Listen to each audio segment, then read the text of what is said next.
Organization behavior and leadership.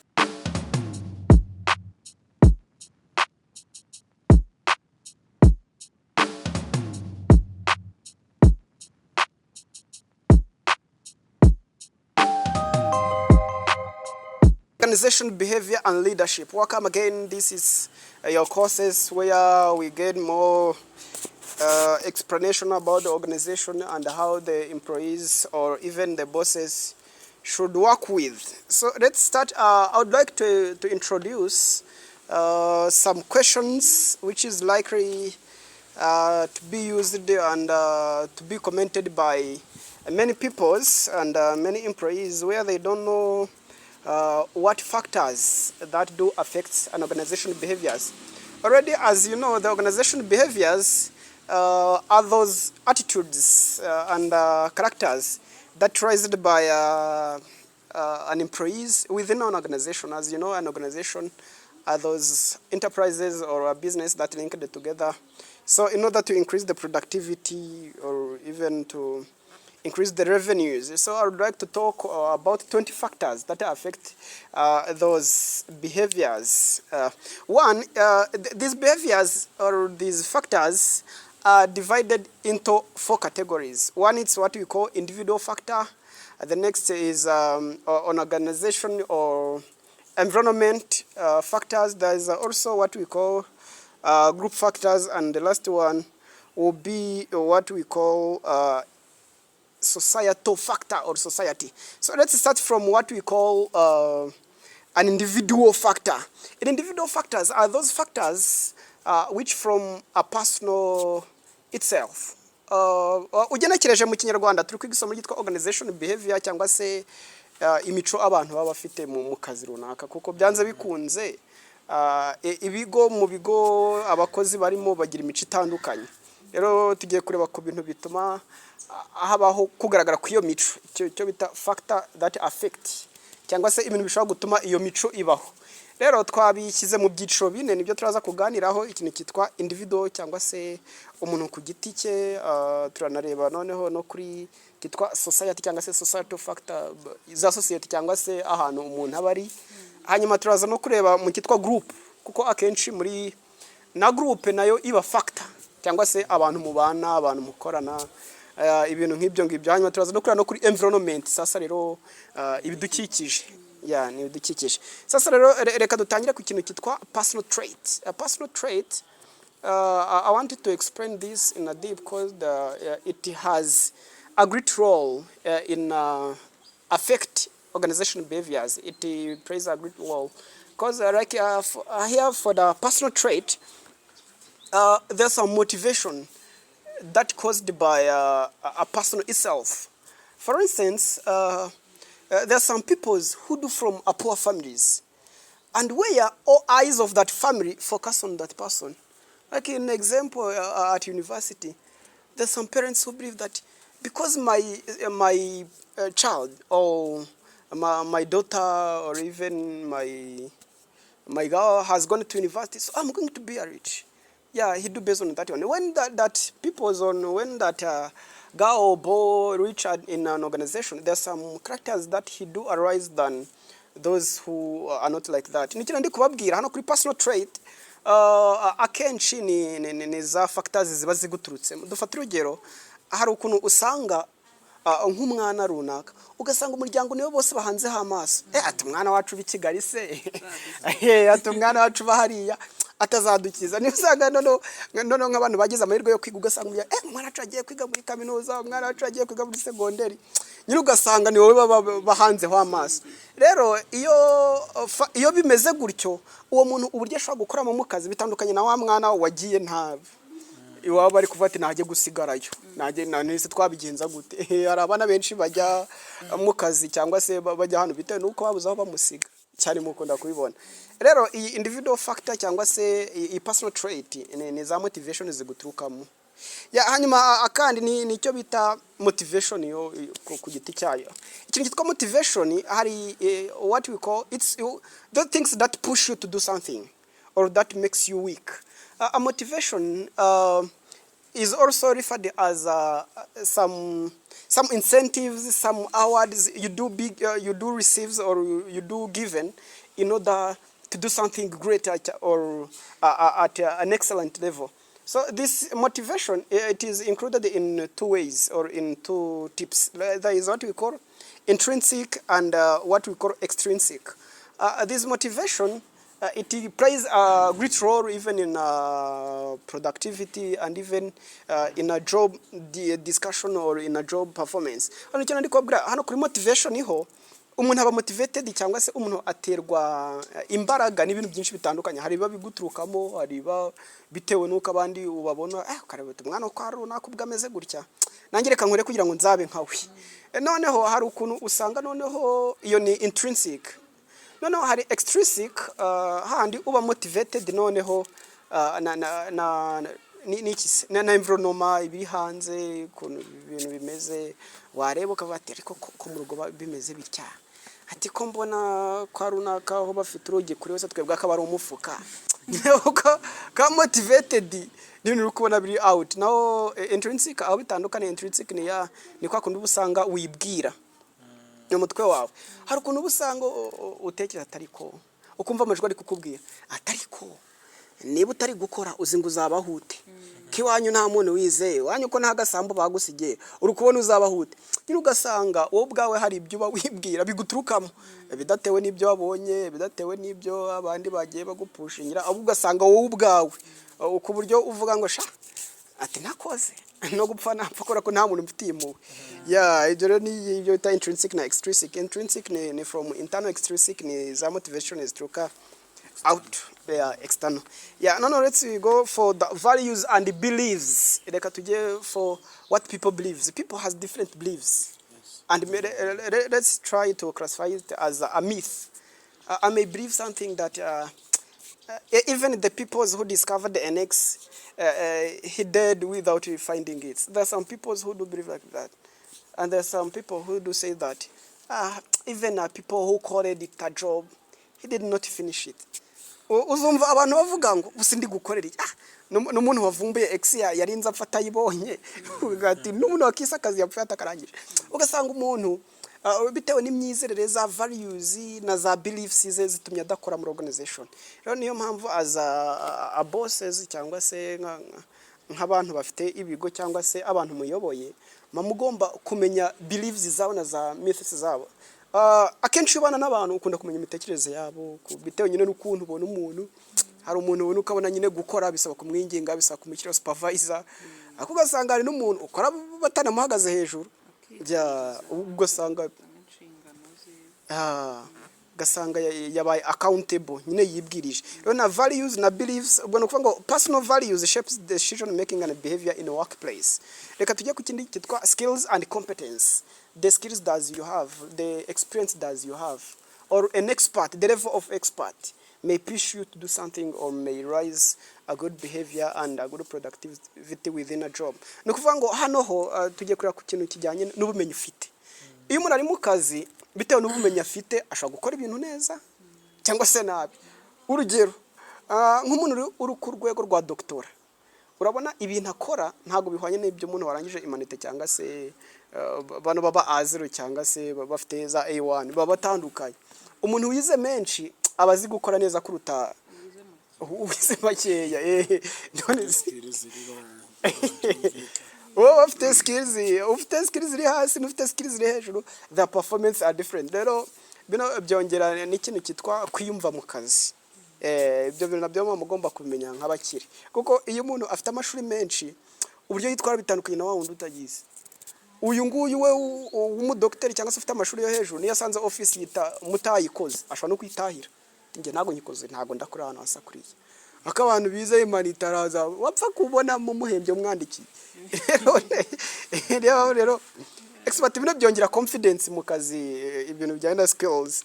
Rero reka tujye kuri cognitive biases. Hano we are going to look or what we call judgment errors. There are some people who do judge others without looking on their side.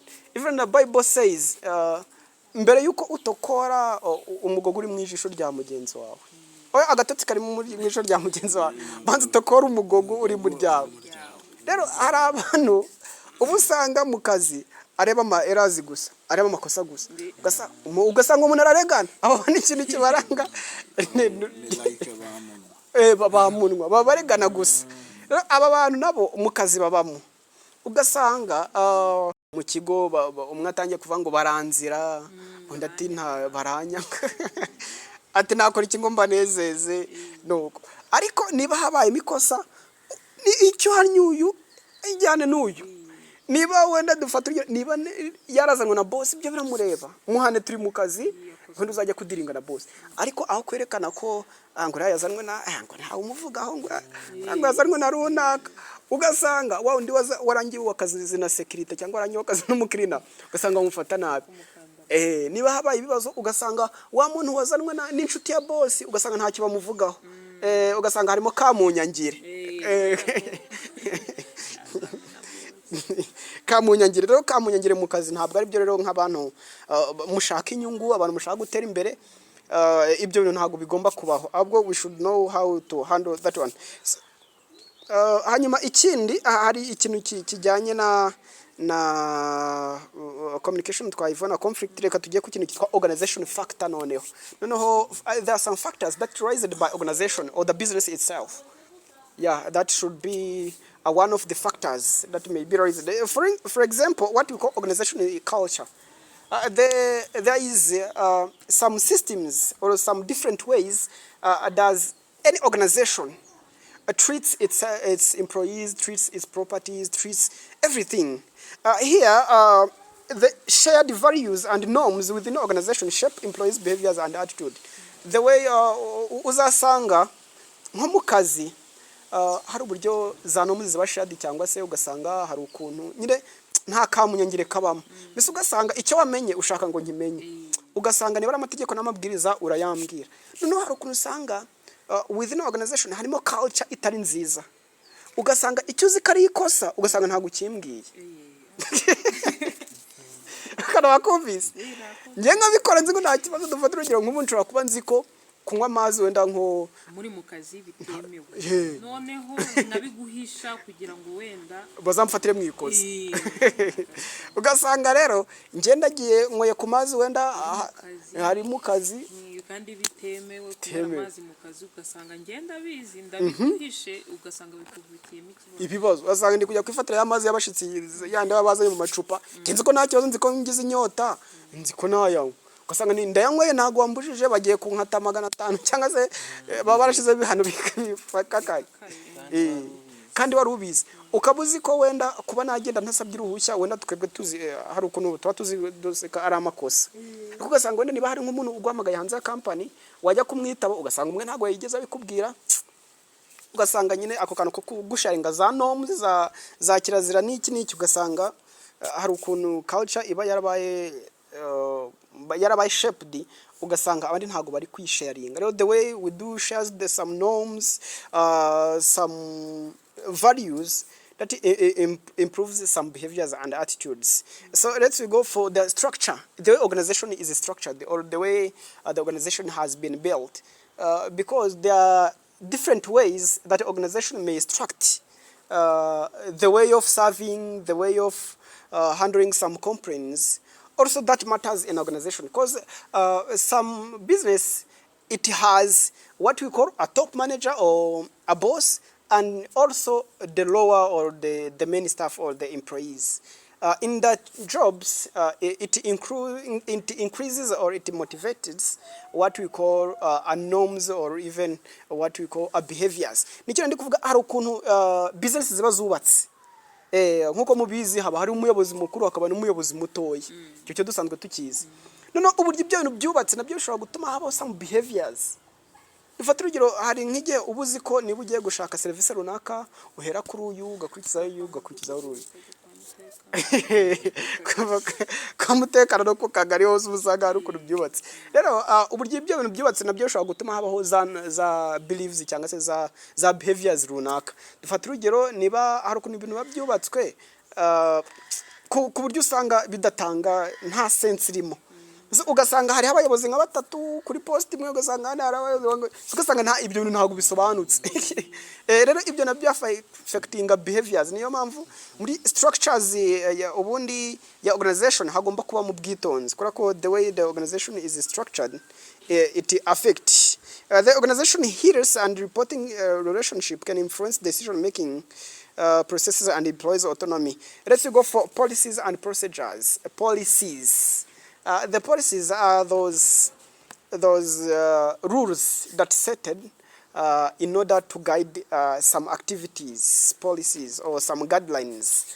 And also that one, it influences the job task or the way the job is being tasked.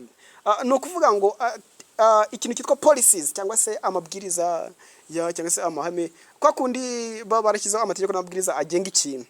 Izo policies nazo zira affect.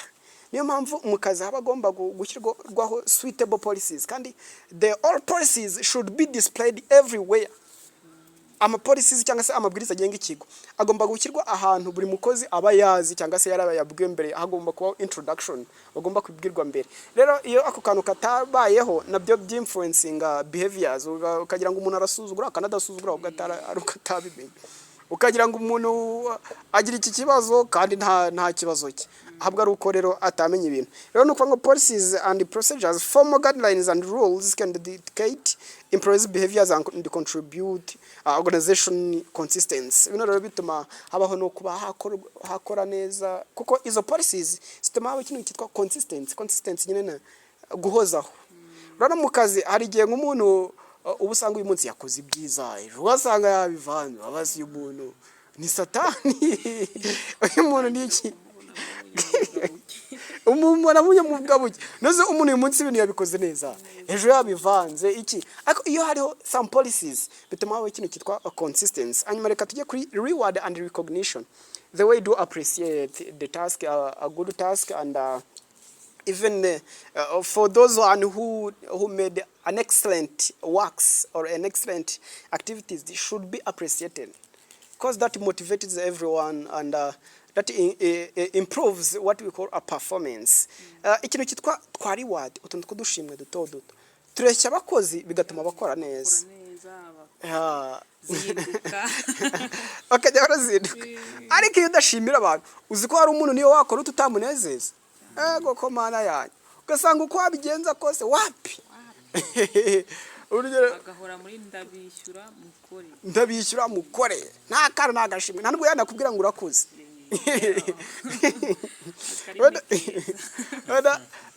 Ari ukuntu Bibiliya yavuze ngo abari mu butware bwa Satani ntibashobora kunezeza Imana. Wenda abo ngabo bari mu butware bwa Satani, none ugasanga ubo wagerageje kwihiringa uko ugakora uko ushoboye. Ariko nta kana kanteki wawe cyangwa se kandi uko kuvuga ati akira nkuguriye amayinite wakoze neza, kukantu numva kagiye kabaho mu bakoresha kaba ari sawa, katuma n'abakoze bakora cyane kandi bakanoza umurimo. N'ibyo by'amategeko byavuzwe haruguru akabasha kubinoza neza. Ako kantu karamutse kajemo kugushimira abakozi, niyo bitaba pamamfu cyangwa se padeyi, niyo byaba rimwe mu mwaka, ndakeka kabanezeza cyane utuntu tw'utu incentives, kwa kundi ubanga ka trip ati mbahaye 100,000 mufata imodoka ya company mugiye kunywa byeri kuntuza cyangwa mugiye kunywa zaji. Ibyo bintu baba ari sawa, binezeza abakozi nabo. Umugari cyangwa umugani umuntu akaguha 5 ati ugura amayite n'ukuri wakoze neza uyu munsi, ati wabonye ukuntu mwatanze service neza, ni 5 cyangwa se desa cyangwa se kumubwira ngo wakoze nakatipere gakaba ari sawa. Mugurira amazi si 300 cyangwa 500 ukamugura amazi. Nibyo bintu nabyo birafasha. Ariko iyo utamotivating abantu, nta courage na nuzuwe bahembera ku gihe keza gatuma abakozi rwose baneze. Wenda nk'ikindi numva nabwo cyatuma umurimo unoga haba mu makampani runaka nkatwe twikorera. Numva hakwiye kubaho umwanya w'abakozi n'abakoresha ndetse n'abo bayobora, bagakora control y'ibyo bintu bitagenda neza, then na ya mategeko na ya karaca iba itari nziza. Je numva yagakwiye gukemukiraho mu gihe bahuye bose barimo kuganira. Ako mugani iyo ugane n'abakozi umenya n'abakora neza. Akaba araho waheruka avuga toke ati wowe bakongeze cyangwa se wowe bakuzamure mu ntera bitewe nuko nguko wagiye wumva akanama nako aba ari ngombwa. Let's go for the change management.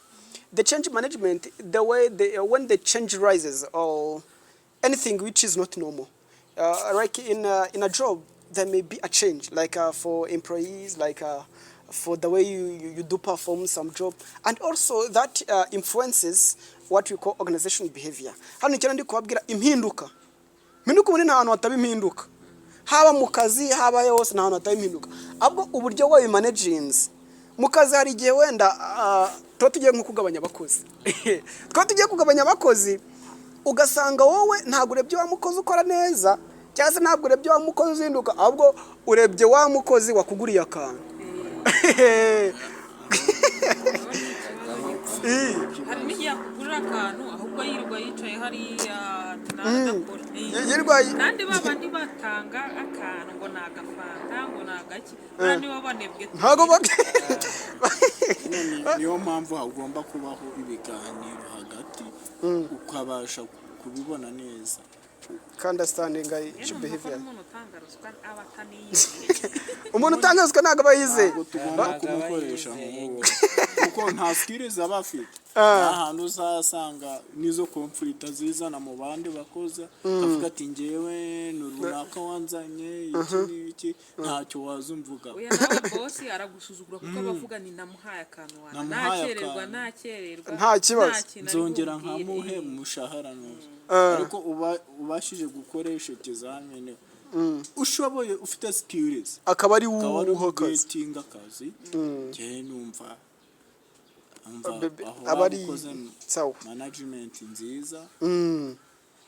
The approach to implementing change, example organization recruiting can cause resistance or buy-in from employees. You know, the way uburyo managing izo changes nabyo byafekta abantu. Rero niyo mpamvu changes nk'igihe ugiye kugabanya abakozi cyangwa se igihe ugiye guhindura uburyo akazi kakorwaga, ibyo nabyo ugomba kubyitondera ugashyira mu ubwenge, apana kuvuga ati fundi se baratuzahurira fundi se zabakozi sabapagasi banye ukawenda ukusha yewe we iyi si ntabwo isakaye sinzi niba mutari kubona ukuntu umuntu ukora amasuku yareka gukora amasuku kaza ukahanyerera ukahagwa akamena omo ubundi ngiye numva tugomba gushira imbaraga duhereye kuri fondasiyo kuko deni nimba dushaka kubaka business komeye nzima ntabwo numva ko bano nkuko mugenzi wanjye yarabivuze tugomba gufata uwo wenda ukora amasuku ngabari we dupinagaza niwe udufitiye agaciro by the way ntabwo customer zaza ngasanga ahantu hasa nabi ngabakija oya ntabwo byakora nicyo ndi kubabwira iyi si ntabwo isakaye niyo muri ukuntu California iri gushya ngaho ibaze reba ukuntu hari gushya hari Los Angeles rekuno iriya Los Angeles iri gushya nase uribaza umukire waruriyo n'umukene baratandukana he wase byahiye ahubwo umukene abo nta kibazo araba yifite ahubwo uwo mukire wari ufite business ari gusha hagasha mu mujyi babakire bagahungira mu byaro nyine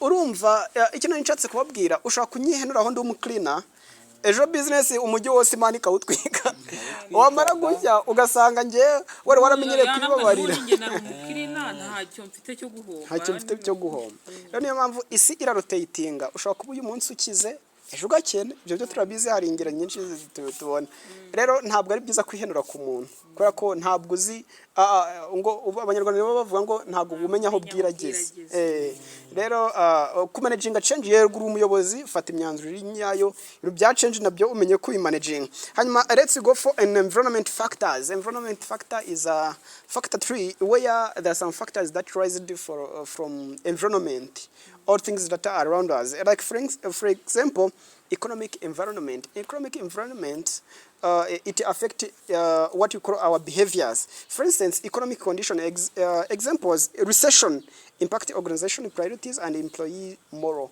The way, let me give you an example. This is a change in economy, what we call economic change or economic environment, where you may meet with a decline of what we call economics in a business. Also, this impacts employees. Or if you no longer receive what you call a revenue, when you no longer receive enough profits, this impact what you call a moral. Nikino ndi kubabwira ikintu kijyanye n'ubukungu. Hari ibintu bibaho bitewe na environment. Urabona ko abakiriya bagabanyuka nta ruhare bifite mu byatewe na environment. Rero bino nabyo byafectinga moral yacu. Ibi nabyo bikaba byagira ingaruka hano ku cyo twita what we call organization behavior, and also what we call a technological advance.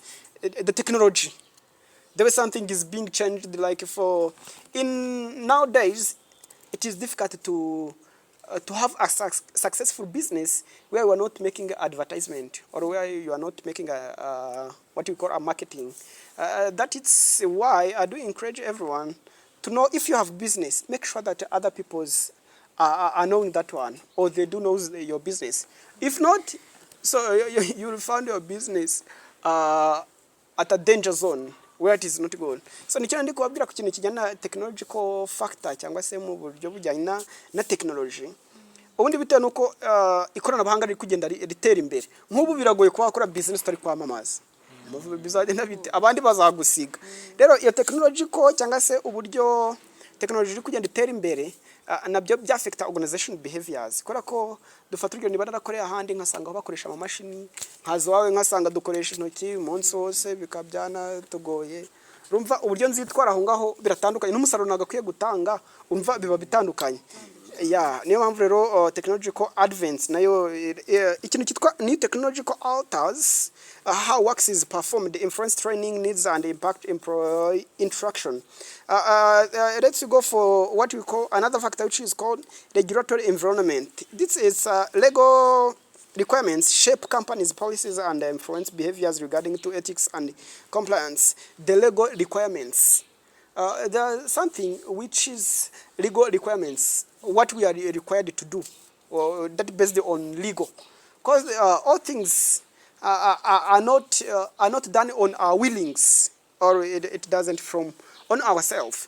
They are what we call based on legal, what or a law. Let's talk about our laws, the set of rules and regulation that's set in order to guide the business, or even to guide the peoples. Hano cyane ndi kuvuga ku bintu bijyanye na regulatory cyangwa se bitewe n'amabwiriza yashyirwaho.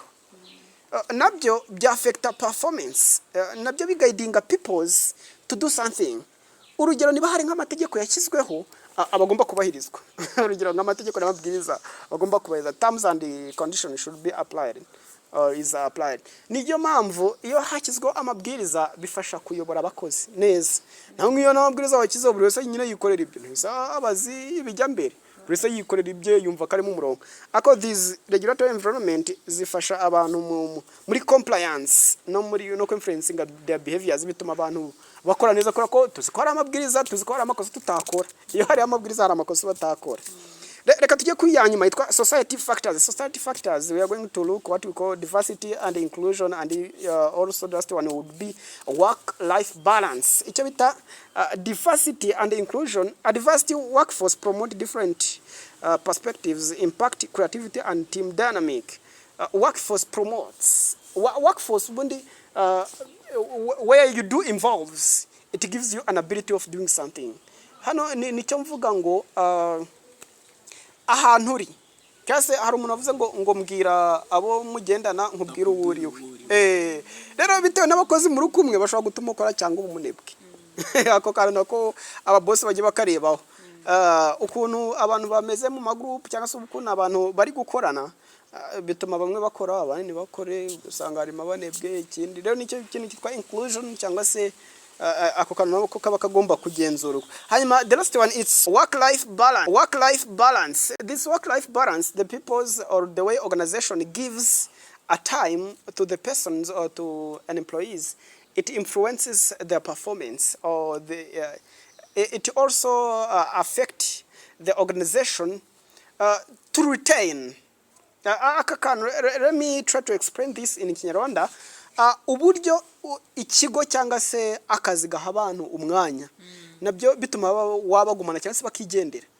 Urugero dufata urugero niba ufite umuryango ugasanga nta nakazi bagwa ko kujya kwita nako nta nakanya bagwa ko kwita ku muryango wagira utagira uti ibyo ni bikureba ugomba kuba ku kazi kuwa gatandatu ku cyumweru nimwe na bimwe ugasanga barimo bari gukora baguhamagaye ugasanga mbese muri make nta mwanya baguha wo kwita ku muryango nta mwanya baguha wo kwitaho kuko no mu mutwe ntabwo yari sawa akazi wananiwe iyo ukoresheje umukozi amasaha menshi je numva ko bya affectinga ku musaruro yaragakwiye gutanga biramwafecta cyane ugatuma aguproducinga services imbi then bashije kuvuga ati wenda nugukora kuva ku wa mbere kugera kwa gatandatu then ku cyumweru karuhuka numva bya helping umukozi guproducinga good services numva dukwiye gutanga umwanya ku bakozi niyo byaba iminsi biri mu cyumweru ntago wabuhombye bitewe nuko utazayimuha uzahomba kurusha mu gihe cy'akazi ku gatandatu no ku cyumweru abakozi bakamenya ngo bari mu rugo bari kuruhuka kugira ngo bizagire mu yindi minsi y'akazi bameze neza. Ubundi free hano tutatugira abantu bafite abakozi kujya mu za free niyo yaba ari free time ubundi ntabwo ari ngombwa ngo mpe ibiruhuko binini umiki oya no kuba watanga ka free time ugasanga wenda mu kazi barakora kuva saa 3 kugera saa 6 kuva saa 6 kugera saa 8 ugasanga bahaye ka free bakongera bakagaruka mu kazi ibyo biba ari fresh noneho hari ukuntu usanga nyine akazi kataguha intuza work life balance ugasanga ntabwo bazi ko balancingira nta kumenya ko wubatse nta kumenya ko uri umuntu w'inkumi cyangwa se uri umuntu w'umusore ukeneye wenda kanya ko kujya kuryoshya ugasanga nyine ntago abakiriya babimenye rero niyo mpamvu hagakwiye kubaho kugivinga sometime nyine some opportunities y'igihe yego ntukabaha ibihe byose ngo babe bari free ariko ukabagena udusaha two kuruhuka nabyo bituma mind is very fresh kandi bigatuma umuntu yongera ikintu kijyanye na creativity burya na creativity the way you do create or the way you do innovate in your business nabyo iyo baguha igihe hari n'igihe uri gutembera ukabona akantu kavuga ariko kantu wazakora mu kazi kakongera umusaruro kano wagira gutya rero uzasanga creating new things and new product kabi creating ndetse akazana innovator mu kazi kasanga nyine umuntu yazanye utuntu twudushya mu kazi yeah that's why this organization behavior exists and even our leadership we do take some moment of teaching or helping people to get some skills and ideas about what we call leading or leadership and even what you call to influence some behaviors of the peoples who are in an organization. Thank you for being with me. I was Lecturer El Nation. Thank you for being with me.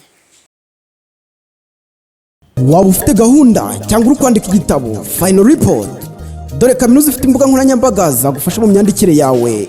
Nation University Rwanda tuboneka kuri Twitter, Instagram, Facebook, TikTok na YouTube host kitwa Nation University Rwanda cyangwa ukatwandikira kuri WhatsApp 0782133400. Ushobora no kunyura kuri email kuri niyomufasha.eri2050@gmail.com.